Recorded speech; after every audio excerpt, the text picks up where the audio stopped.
Oke, selamat pagi, Pastor. Oke, kesaksian saya pada hari ini berlaku pada tahun lalu lah. Memang sangat-sangat doa itu ajaib dan sangat ada kuasa. Jadi ini berlaku dalam keluarga saya.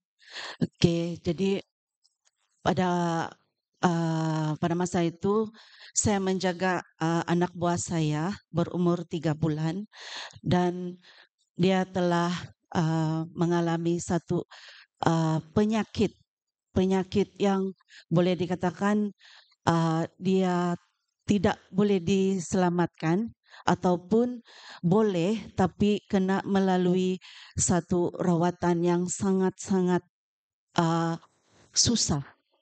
Jadi anak buah saya masa itu berumur 3 bulan dan dia telah mengalami satu keadaan yang dipanggil erythritisia biliary, yaitu di mana um, kuning dia tidak pandai keluar dan semua badan dia kuning dan perut dia besar. Jadi apa yang telah berlaku pada masa itu kami tidak dapat terima sebab macam mana anak macam itu yang saya jaga, ini anak adik saya uh, boleh berlaku sedangkan penjagaan dia sangat-sangat orang bilang terjaga rapi lah dari baby sampai dia 3 bulan. Dan kami sekeluarga pun tidak boleh terima yang anak itu kena macam itu. Jadi adik saya pun tidak dapat terima juga. Jadi dia pun bawa anak itu pergi jumpa dokter dan betul itu anak mengalami pembesaran hati dan perut dia besar. Dan pada masa itu dokter uh, tidak dapat mau confirm yang anak itu akan sehat sampai bila. Jadi dan kami masa itu sangat-sangat terganggu dan hati pun tidak macam orang bilang, ada yang bilang putus asa. Jadi kalau cakap saya ini um, tidak percaya, saya sangat percaya kepada Tuhan dan saya sangat saya sangat percaya Tuhan itu mendengar.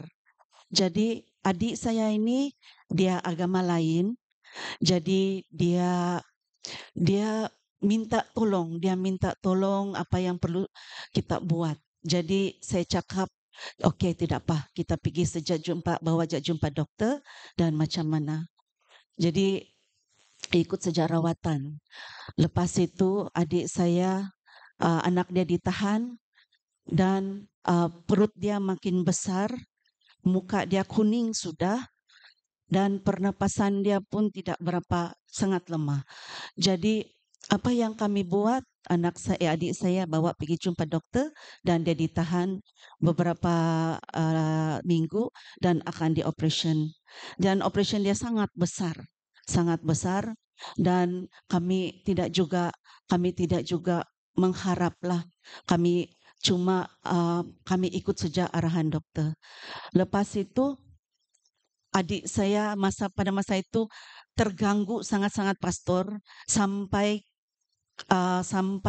dia hilang putus asa dan kepercayaan kepada Tuhan pun dia kurang. Sangat-sangat dia tidak dapat terima. Jadi apa yang saya buat, saya bawa ahli keluarga saya. Saya anak pertama dalam 6 orang adik-beradik. Saya bawa sebab saya percaya Tuhan itu kuat. Tuhan itu ada kuasa. Saya bawa diorang berdoa dalam WhatsApp. Saya bawa diorang berdoa. Saya dengan suami saya pun berdoa. Lepas itu uh, dia pun macam ada sedikit salah faham begitu kan. Saya kuatkan lagi, saya bagi dia ayat hafalan. Saya bagi balik-balik dia ayat hafalan dan saya bawa dia berdoa.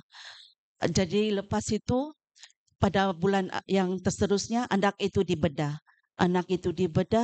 Dan 9 jam pembedahan dia. Masa itu kami masa itu, ahli keluarga saya yang lain macam putus asa sudah. Jadi apa yang saya buat, kita berdoa, berdoa, berdoa, berdoa, memohon kepada Tuhan yang ada keajaiban. Jadi betul pastor, betul. Pada masa yang dia selesai 9 jam, pembedahan itu dokter tidak cakap percaya, tidak. Sebab dia kasih pindah itu tube saluran abdomen hati ke sebelah. Jadi Tuhan bilang, dokter cakap 50-50, tidak tidak kita tidak tahu. Jadi apa yang saya kuatkan di sini, saya berhabis bawa adik saya, jangan putus asa, kita berdoa, ikut sejarawatan dokter, berdoa, berdoa, dan dalam fasa penyembuhan sangat-sangat banyak halangan, betul-betul sangat banyak halangan. Ada jangkitan kuman, anak itu masuk ICU semua. Selepas itu terpaksa adik saya cuti dalam beberapa bulan. Dan sudah selesai rawatan di hospital sini, dia oke, tapi memerlukan rawatan. Jadi itu hati dia macam tidak dapat berfungsi dengan baik. Jadi pada masa itu umur dia masuk 4 bulan. Jadi dokter bagi dia rawatan, antar lagi pergi hospital KL. Jadi masa itu kami di sana dokter bilang dibedah. Tapi tahukah pastor, masa itu yang anak itu dia dia pada masa yang dia akan hantar di sana 6 bulan, dia sudah makan. Jadi apa yang saya amalkan, saya suruh dia kasih makan buah-buahan saja dan nasi semua. Itu saya berharap hati dia oke bah. Jadi dengan doa kami semua. Jadi pada masa dia kena hantar di sana, anak itu oke, dan dia aktif semua. Tapi dokter cakap dia memerlukan penggantian hati. Dia memerlukan penggantian hati. Jadi kami tidak tahu penderma dia siapa-siapa. Jadi ibu bapa dia menderma hati dia, dan diorang mengutuskan untuk menderma hati masing-masing. Jadi kami cuma berdoa, sebab ada orang cakap lagi, dia bilang kalau kena bedah balik ini anak tidak bagus, tidak akan baik. Jadi kami percaya Tuhan tuh memang menjawab doa kami. Dia pergi saja di hospital sana, ikut saja rawatan dokter, apa dokter cakap ikut sahaja.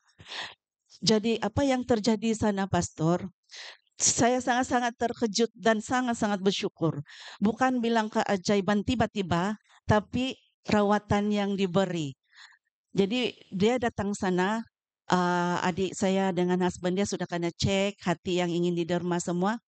Sampai sana dokter pakar dia tengok anak ini sehat, tidak perlu pembedahan. Jadi saya sangat-sangat bersyukur. Adik saya sangat-sangat gembira. Dia telepon saya, Tuhan itu betul-betul berkuasa. Dia tidak jadi dibedah dan rawatan seperti biasa. Dia tidak jadi bedah sebab dokter pakar cakap anak ini tidak perlu dibedah sebab sangat aktif, dia bilang tidak perlu dibedah.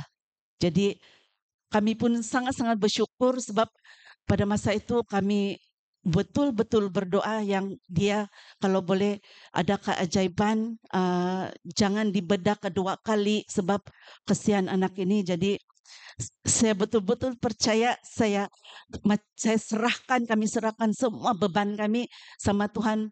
Betul-betul lah doa itu sangat kuat. Dan jadi jadi ini kesaksian untuk kita semua. Jadi apa yang kita percaya di sini, saya harap kita semua pegang.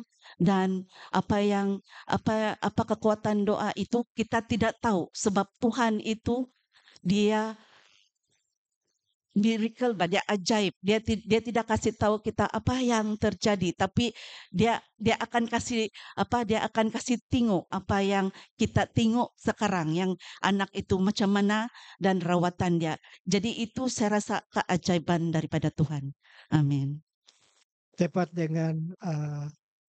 dengan ayat hafalan kita tadi, Apabila umat-umat Tuhan yang benar berseru kepada Tuhan, Tuhan akan mendengar. Walaupun dalam pemikiran kita Tuhan pernah dicabar ya untuk membuat satu mukjizat, tetapi dia tidak mendengar permintaan orang-orang Farisis. Tapi di sini kalau mengikut cerita, adik kamu pun bukan seiman dengan kita, tetapi orang yang beriman kepada Tuhan, Tuhan sentiasa mendengar doa itu supaya menjadi keuntungan bagi Tuhan. Sebab ini memuliakan nama Tuhan, satu kesaksian.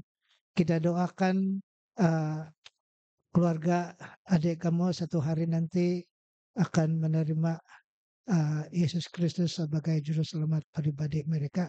Karena ini adalah satu perancangan Tuhan di mana dia dimuliakan di keluarga yang mungkin mengenali Tuhan, tetapi bukan Tuhan yang apa yang kita tahu mengikut firman Tuhan.